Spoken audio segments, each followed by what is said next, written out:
Hey, what's up, guys? Just out here camping. I figured I'd take a few minutes, just go over some things, mainly go over early season tactics and how I hunt early season. Obviously, people can tell you there's all kinds of different ways to do it. Um, your property is going to determine how you hunt early season, in my opinion. That's how I approach everything. The layout of my property is, each different spot, from urban to hunting big woods. It's the layout of it, when the hills are transitions between thick timber planted pines to wide open hardwood ridges. Doing those things, that's how I base how I hunt. So I'll break it down for you on one of my best spots. It produces every year, and it'll produce any time of the year, to be honest. I typically don't hunt early season in that spot, just because I know that later in the year I have bigger deer that show up typically. um, and I don't want to tempt myself with shooting a 3.5-year-old that's 130 inches. And so, but I have them in daylight in early season. So this spot is set up on a hill, and it's wide open hardwood ridge. But the way it's set up, it has basically it has a neighborhood, and then it's wide open hardwood ridge with steep hills going down to a cow pasture, which I know the cow pasture owner. I shed hunt it, do all that stuff, and then it goes into another piece of like hardwood ridge and pines and stuff like that that are up in there. So I set mine up, how that ridge is set up is that the deer will use it and cross at the saddle point. Basically, they'll cross between the saddle and the neighborhood. Typically they don't, sometimes they'll cross way out on the end, which is on the bottom side of the hill usually. But if they're crossing at the top of the hill, they're crossing right there at that saddle. And so I set my blind up just off of that and put the feed out 20-30 yards in front of me. It makes for easy shots. These deer come up off the bottoms. I have to make sure the wind's correct when I hunt, but they come off the bottom and they hit the feed. And the way the wind's blowing, it blows my scent right back. I try to only hunt when my scent is getting blown right back to that neighborhood. So you can call it urban hunting, it's fine. That's an urban spot, but it's up 1,000 acres that these deer can travel from. So, but that spot is a nice pinch point because of the way it's set up. I do enjoy hunting it. That's where I kill, I take my kid and that's where he shoots his deer at, that sort of thing. But when I do that stuff, I make sure the wind's correct. If I hunt mornings, it doesn't really matter to me which way the wind's blowing, especially on top of the hill. The reason I say that is because when the wind's blowing, it doesn't matter. Morning time thermals rise, which brings your scent up with the morning. Even more effective when it's cold. When it's cold out, thermals rise more, in my opinion. I could be completely wrong. I'm not a meteorologist or anything like that. I just, from my experience, that's what I notice. And then thinking even like in the evening time, that's where I have troubles hunting this spot. It's because if the wind swirls at all with thermals falling in the evening time, my wind's going down those funnels where those deer come up at. So it creates a big issue for me hunting in the evening, and I typically will not hunt it early season in the evening because of that. Not saying I won't, but if I do, the wind's got to be perfect. I need a nice steady wind. I can't have it swirling, none of that, because it's gonna scare all the deer off. You won't ever get a shot at a deer especially not a mature buck, because they always come in last. If you've ever killed mature deer, you'll notice they're typically either they come in by themselves, or when they do come in with other deer, they are the last ones to come in. You'll have 4 or 5 other deer around first, and the other deer will be around for 10-20 minutes, and then you have to beat that nose of that mature buck coming in. So, and the eyesight of them. But yeah, I just, so when it comes down to early season, I like to hunt you know, a specific wind, and I like to mainly only hunt evenings. And you know, depending on the location, depends on how often I'll hunt it. And I typically don't hunt early season unless I have a big buck on camera that I know I can go in and kill. If I don't think I can go in and kill him, I don't go in. Some might say, well, hunt when you can. Well, it's true, hunt when you can. But the key for me is to hunt when the time is right. If you hunt when the wind's correct, barometer's rising, the moon phase, knowing this deer is moving at this time and this day, that's the best way to go. I think back 3 years ago, I killed a 150-inch fourth day of season. We had a hurricane coming in. It was a steady wind that day. In the morning time, my camera went off. I had a Tactacam reveal, sent me a picture of that buck and another deer, and I hadn't had that deer on camera in 2 weeks, but it sent like 8:30 in the morning, sent me a picture of him. I was like, oh, I better get things crossed and get going to the woods, because he's going to be there in the evening, and I better try and get there as early as I can. So it was a mad scramble. I was able to find childcare. Got there, I was like, the wind's blowing correct. It was a nice little pinch point funnel in an urban spot. Got set up.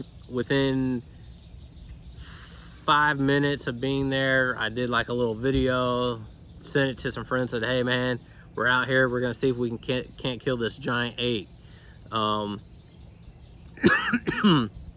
Sent it to them, and then next thing we know, 5 minutes later, after I hit send, I hear noise, look over, and here comes the smaller buck, which was a 130-inch 10, come walking in.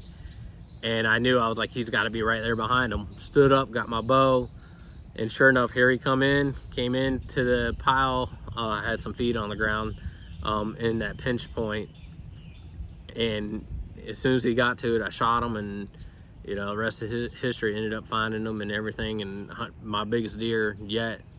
You know, he's 150, right at 150, 151. So, but that's that. I use feed. I do use corn. I use different kinds of mixtures. I've used A-Trax. I've used Buck Yum. I've used, I think I've used 4S before. I've used Antler Extreme once or twice. Some of it's just whatever I can get at the time and whatever it's reasonable priced. I think that unless you're feeding a ton a week, a ton a month, you're not benefiting your deer, but you are attracting them. So I like to put it out. You know, if I know there's a chance I'm gonna hunt, I put it out 2 or 3 days prior and put enough out that it lasts till the 2 or 3 days, and then go in and hunt. That's how I use feed. I'm not like some of these people. I'm not rich. I don't have the money to sit there and just blow it at, you know, trying to kill a deer.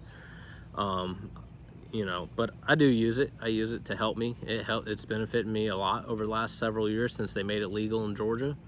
You know, but that's just one of those things. That's how I do it. So, but I just wanted to get in touch with you guys, put this out. You know, I love early season. It's probably my favorite. I kill a lot of deer in the first 2 weeks of early season, but I'll go ahead and tell you, it's usually the first hunt or two that I go in and kill a deer. It's usually, I don't usually hunt more than twice before I kill. So I do a lot of camera work. I put cameras out, I research, go, okay, this is my target list, and off of that target list is how I determine where I want to hunt. If I know that I have 160 inch, 70 inch deer, 150 inch deer at a certain spot, obviously I want to hunt that spot. But if he's not regular on camera, if he's not, the wind's not right, whatever, I'm not going in to hunt. I'm just not doing it. I'm happy shooting 130 inch deer. I will go and shoot that 130 inch 4-year-old or 5-year-old deer, and I'll be just as happy. So, you know, that's why typically in the first 2 weeks I kill, because I go and I target 130 inch deer, because I'm like, hey, that's a 4-year-old. I'll go in and I'm happy shooting that deer. And then I go and I take my kid and try and get my son on a deer, or my wife on a deer, or my buddy Steven on a deer. And, you know, I've been very fortunate over the last few years. I have enough urban spots, and then I have my hunting property down, you know, in Hancock County, that's 400 acres that I can hunt. And plus we go hunt some WMAs and stuff every now and then. So, but, you know, I enjoy it. This is why I'm doing this. I enjoy filming and enjoy trying to get some, you know, footage out and stuff like that. Think of this as like a podcast, just so I could put it out to you guys, let you guys know, you know, a little bit here and there of tactics that I use when it comes to early season hunting. That's tactics number one: trail cameras. If you're not running wireless trail cameras, run your wireless trail cameras. They are the main reason I've been able to go in when I've gone in and kill the bucks I've killed. It's because I'm putting less pressure on them. Number two, hunt pinch points, and pinch points that are next to bedding areas with feed. So that can be acorn trees. I love to hunt acorn trees, or like crab apples or persimmons. But on top of that, I put a bag of corn out. I put a bag of buck yum, a bag of Atrax out, and I set it out there with a camera on it, just so that I have good view and I can know, hey, this deer's gonna come in and he's gonna get to this spot, and I know I can shoot that spot. And I don't have to rush, knowing that, hey, he might be walking off, or he just might be traveling through. No, he's gonna come in and he's gonna stop right there, and I'm gonna get that opportunity to shoot him. So that's number two right there, is hunting pinch points and putting the feed in the pinch points. And then number three is hunt the wind. I'm a firm believer that you cannot beat a deer's nose. I don't think you can.